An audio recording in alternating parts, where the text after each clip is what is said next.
Do people that use credit cards in making routine payments differ in the way they make purchase evaluations than people that routinely use checks?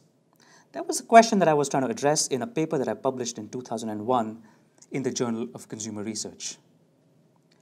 That paper had two experiments, of which we'll focus on one in this module. The goal, as I said, of that paper was to test whether the routine use of credit cards influences future spending and to identify the mechanisms that underlie these differences. In this particular experiment, study 1, consumers who paid for past expenses by credit cards will be more likely to purchase an additional discretionary product as compared with consumers who paid for the same expense by check, all other things being held constant, was the hypothesis that I was looking to test. This was a lab experiment in which participants made hypothetical decisions in a hypothetical context. The experiment used 3 factors, each of which had 2 levels. The first was payment mechanism, in which participants were either in a credit card condition or a check condition.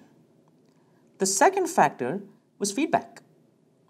Some participants were given a running total of the cumulative expenses to date as they made payments, while others were not. And finally, the third factor was the credit limit. All participants were told that they had a credit card.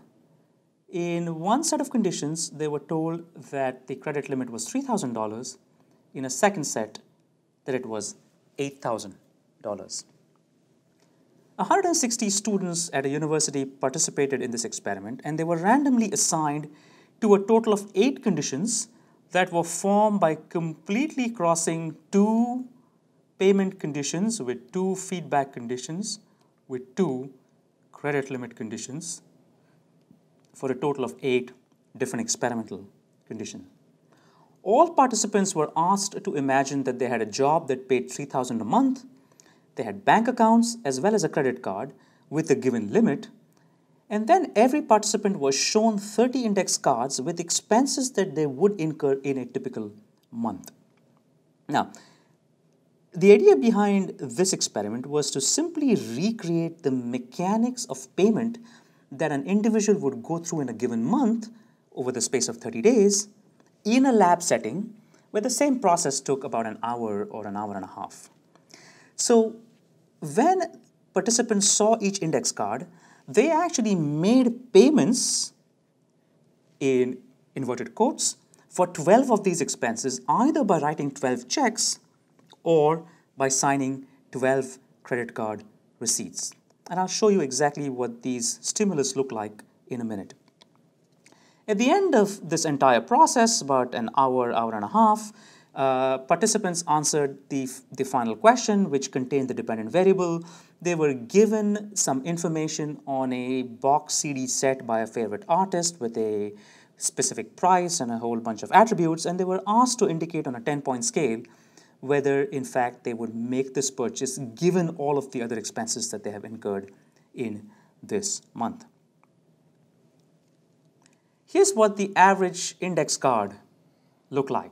For example, in this particular case, on March 9th, the participant had a telephone bill of $100.72, which was either paid by check or by credit card, depending on which condition they were in. And then they had a cash purchase of coffee and bagel for breakfast, which was paid by cash. And of course, that was not part of the manipulation. If in fact the participant was in the check condition, they would then see a check like this one, and they would actually need to complete the check after seeing this index card by filling up the name of the payee there, putting in a date, writing down the full amount in numbers as well as words, obviously in better handwriting than this. They would sign it and drop it in the box. If in fact they were in a credit card condition, they would see a counterfoil pretty much that you would see when you paid by credit card anywhere else. All they did in this case was they had to sign, and then they had to put this in the box along with the other stimulus. Keep in mind, every participant either paid for everything by check or everything by credit card. The data were analyzed by ANOVA, comparing the mean across all of the 8 conditions that we talked about, and we found that purchase intentions varied as a function of payment mechanism, credit limit, as well as feedback. We found a significant main effect of payment mechanism, feedback, and credit limit. In other words, people were more likely on an average to make a purchase in the credit card condition than the check condition. They were less likely to make a purchase when they received feedback, and they were more likely to make a purchase when they had a high credit limit as compared to a low one. However, these main effects were qualified by two-way interactions. Let's focus for a minute on the first one of them, a payment mechanism by feedback interaction. So if you look at the graph on the right-hand panel over here, here's what you'll see. Let's first look at the line down here. This line represents the case where the credit limit was $3,000 and there was feedback provided to both the check and the credit card users. It turns out under those circumstances, the difference between the check and the credit card was really low, and in fact it was statistically not significant. But let's compare that with the green line here.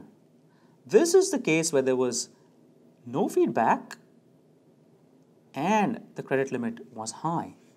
And under those circumstances, you will see that there is a dramatic difference between the purchase intention for check and the purchase intention for credit cards. Now, if you go from this green line to one of these lines here, where in fact you now have the same level of credit limit, but you provide feedback, you notice that the purchase intention declines. And when you go from that condition down here, where now you not only provide feedback, but also reduce the credit limit, we get down to our condition here, which is not significantly different. So in sum, what we concluded with this research was that there were two factors that seemed to be driving the effect of credit cards over checks. One was the fact that there was something going on with the credit limit. The second was the fact that credit cards didn't give people feedback because they were, unlike checks where you wrote down the number, the opportunity to rehearse the price paid was very low for credit cards. So in fact, our conclusion was simple. Paying for a series of past expenses with a credit card versus check increased the purchase intention for an additional discretionary product.